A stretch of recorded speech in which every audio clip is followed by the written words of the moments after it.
Should we start with the patch? I'm down to hop right into the patch, yeah. Let's do it. So we've got patch 11 to 13. Um, Already there's been a bug fix, I think. Yeah. So Silas has been bug fixed. But jumping onto the real stuff, Aphelios' passive bonus damage and lethality has been increased. Very small buffs for our Moon Our boy, yeah. Kane's WFX are sort of now revealed when terrain. Oh, that's like cool. So That's big, yeah. Yeah, Blue Kane can't cheese W from like walls and not have any animation or any like visuals on it. That's like really big actually. It's crazy that wasn't looked at for this long. Yeah. Maybe it's just a hard bug to pin down, but it's just one of those things where like that's a high impact ability, at least on Blue Kane. On Blue Kane it is. Yeah. Where like even on Red Kane, yeah, it's still big on Red Kane. But like Blue Kane's like if you get hit by that, you lose like 70% of your health if you're a squishy versus in late game. That's crazy that they have decided that that's not okay. Yeah. Lee Sin, his E base damage is decreased later. Ooh, I'm sure this. Oh, it's 40 damage at max rank. That's not too bad actually. So it's interesting because they're buffing. Well, they're not buffing. They're nerfing. We'll get to it in a little bit. Stride Breaker. So Stride Breaker is his item, right? I think he builds Stride Breaker, right? I think he builds Gore Drinker. Okay. Either way, like I guess he builds Iron Whip. So I guess that I was gonna say like Stride Breaker's damage is getting increased in exchange for the ability. Okay. Cool. But I was like, oh, maybe if he builds Stride Breaker, then like this will just be like a fucking even like trade for damage. But if he builds Gore Drinker, then I don't think this actually it's actually a nerf. So that's good. Although I mean, Strikebreaker might actually be a better item now for Lee Sin. He doesn't need the extra mobility, but having the AoE slow like without interrupting his walking would be really nice. Also, 40 damage at max rank is like pretty big on an ability that I think you max E in currently lane Lee Sin. In solo lane, yeah. Yeah. I think maybe in mid lane you don't against like ranged. I'm not 100% sure. For top, it makes sense though to do that. I think. Yeah, it does. I just wonder if like it only matters if this is enough to one shot the wave or not. 40 damage is a lot, man. yeah. But I just mean like. Yeah, of course. The power lies within it being able to wave clear the entire, with the entire minion wave with Iron Spike. Oh, for sure. Next is Olaf. His base health growth has increased. His mana regen and mana growth are rounded up. Cool. Interesting. Riven, her E base shield strength has been reduced. Cool. That's nice. Rumble's W cooldown is increased and now scales. Bonus movement speed is decreased. Very cool. This fucks his jungle. Yeah. So that's really cool. Like they still haven't. So there's a big like I'm not sure if you saw the front page of subreddit. There's a 14-page document of all the Rumble bugs. There's a ton of Rumble bugs, but the biggest one that's been in the game for a long time is that the way that his heat works with the what's the word? I'm not paying. Whatever, like working with the server refresh rate, whatever. There's a certain word for it. It's not ping, it's not refresh rate, it's tick whatever. Tick rate's the word. Sometimes you can charge his like heat to max at level 1 with one ability, and sometimes you can't. Weird. Based on like tick rate, which is crazy because if you can get him to like go into red or get him to overheat level 1, that's huge compared to not being able to just because of tick rate, right? Like oh, absolutely. It fucks jungle clear like super hard if you're not able to get into overheating. So I feel like maybe they should fix that issue. That seems like an issue that affects the game a lot. Cool. Should I talk about Tom Kench for a little bit? Let's do it. So yeah, we talked about him a lot. We put out a bunch of YouTube videos talking about him. Tom Kench is getting a mini rework this patch. His Devour and his R are swapped and reworked. His passive bonus attack damage is decreased. His Q now heals, applies his passive, and scales with his size. His E shield duration is increased. The healing over time is increased, but it takes longer to come into effect. And he's got new visual effects all around. I've talked a lot about this. I don't want to spend too much time on it, especially since I'll probably do a like mini champion spotlight during the show in like a week or two after I play enough games of him. But the gist of it is has way weaker base stats. His passive's nerfed, which was a lot of his damage early game. His Q is nerfed early game with the slow, the cooldown, the stun. a bunch of stuff. And then you're getting rid of his munch, which is the reason why he's so good in pro play, which allows him to save allies. And they're putting it on his ultimate, and his new W is kind of a like channeled knock-up ability is like the main thing to look at from this. So he's going to be a little bit weaker early game, probably overall a better character mid game, and then who knows from there. We'll have to see. I still think there's tons of issues with him. Lots of stuff I would love to see changed. Biggest thing being that I would love to see his ultimate have a reduced cooldown using on enemies rather than allies. I think it's just better to use on allies 100% of the time currently, and maybe even allow it to be used on minions or monsters, and then have it like an even lower cooldown, because the fact that you can't eat buffs anymore because it's your ultimate and you're allowed to eat stuff like that is really sad, I think. But yeah, I'll talk more about him in upcoming weeks, but I think we've already talked about him a lot in the last couple weeks. Cool. Viego, his Q healing from minions is decreased. The E base bonus move speed, missile speed, and zone length has been increased. Ooh, interesting. So I think it touches his durability in lane pretty significantly, actually. His durability is crazy with this healing from his Q. Yeah, it's up a lot. Yeah. Cool. Although buffing is, I don't think is a good way to approach this character. Yeah. Because he's so fucking annoying to play against. Yeah. Zaya's Q base damage per feather blade and Q damage per feather blade and maximum total damage is increased. Okay, that's fine. Her Q like is a non-damage ability. Like it's pretty bad. No one throws out Zaya Q for damage. You throw it out to get 2 feathers on the map. Like, yeah. Which I mean I think is fine given the strength of our other abilities. Oh, for sure. And our ultimate. Yeah, her all her power lies in her ultimate and her E for sure. Yeah, for sure. Cool. Anathema's chains has been added. This is the tank anti damage from a single target item that we talked about for some time last week.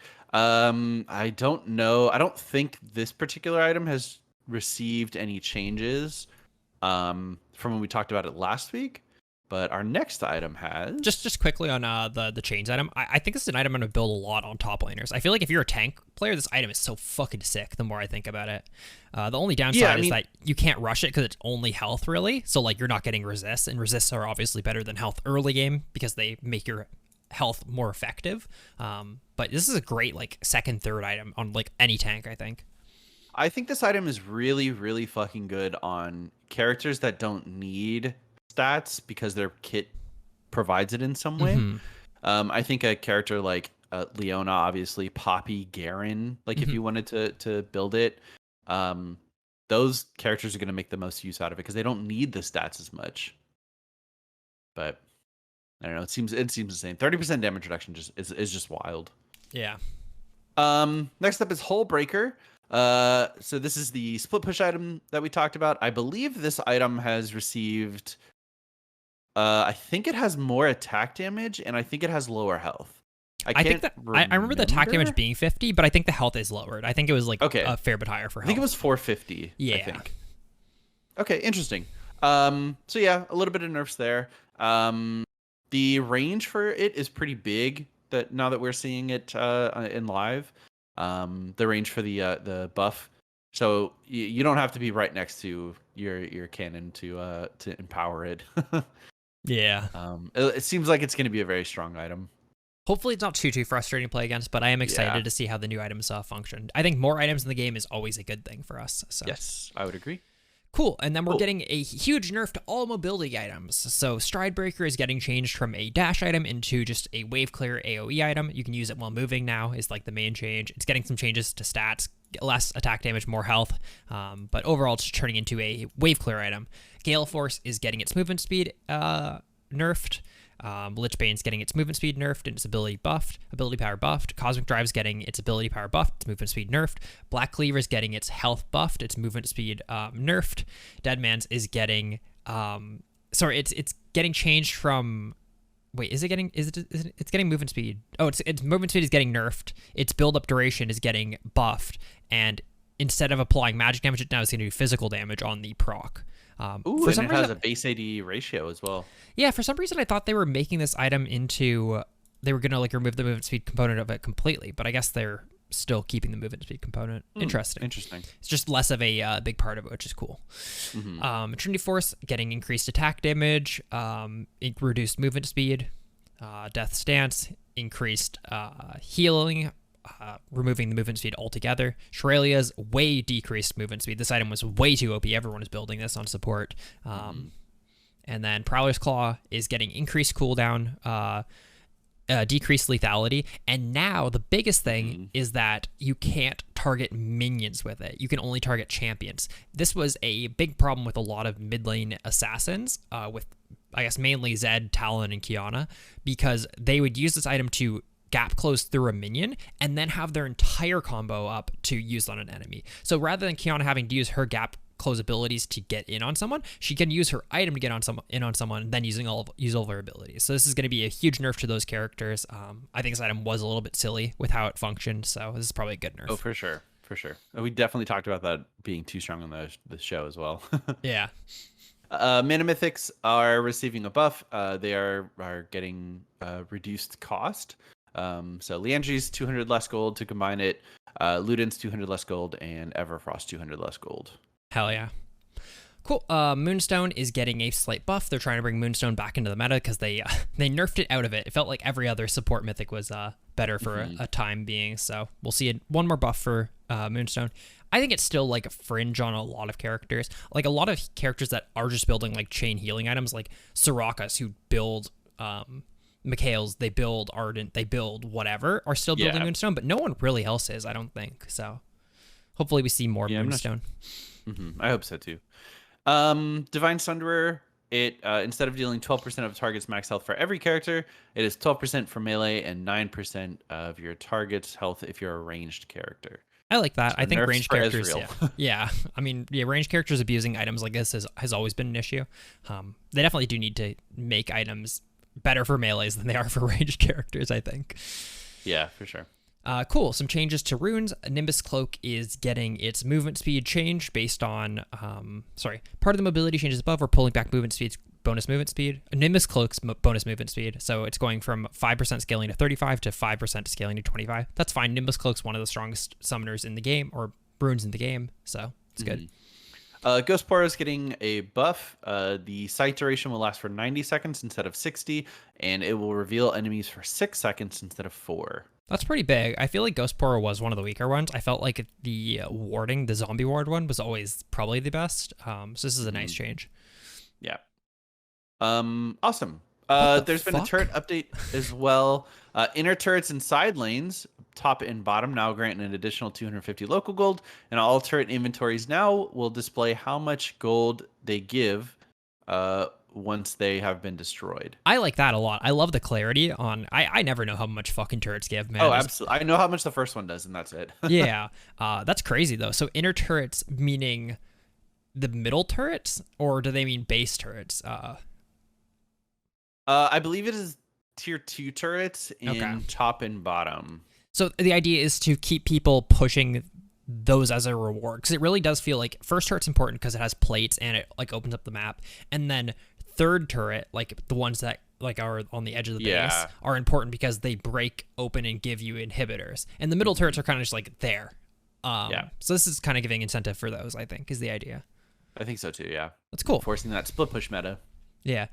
Smite. Someone in some Rioters ranked game smited one of their cannon minions, so they're making it so that your smite does less damage to non-jungle monsters. So damage to minions is decreased from 900 to 500 plus 10% of the target's max HP. So no more smiting away your top laner's cannon minion. That just won't work anymore. Yeah. I think the main change, though, is like the idea of it feels really bad that junglers get 900 damage smite, say, around 10 minutes or so. And if an Ivern or a Yorick or a Annie put down their thing, they just smite it for 900 like off rip, and it usually is enough to almost kill those things. Yeah, that's what they cite as the biggest change, and it makes sense. Yeah. Lots of area imbalance changes, including buffs to Akali. Here we go again. Yeah. We've got some bug fixes and quality of life changes, and we've got several skins coming out. an extension of the astronaut skin line. Project Z Prestige Edition, Astronaut Maokai, Astronaut Ramus, Astronaut Vigar, and Astronaut Corky. So looking pretty good. And all the astronaut skins have chromas. Yeah, the chromas always look so good. I can't believe how much they've turned around chromas from when they first got absolutely. released to now. Absolutely. They were terrible on release. Awesome. Cool. Sweet. That is the patch.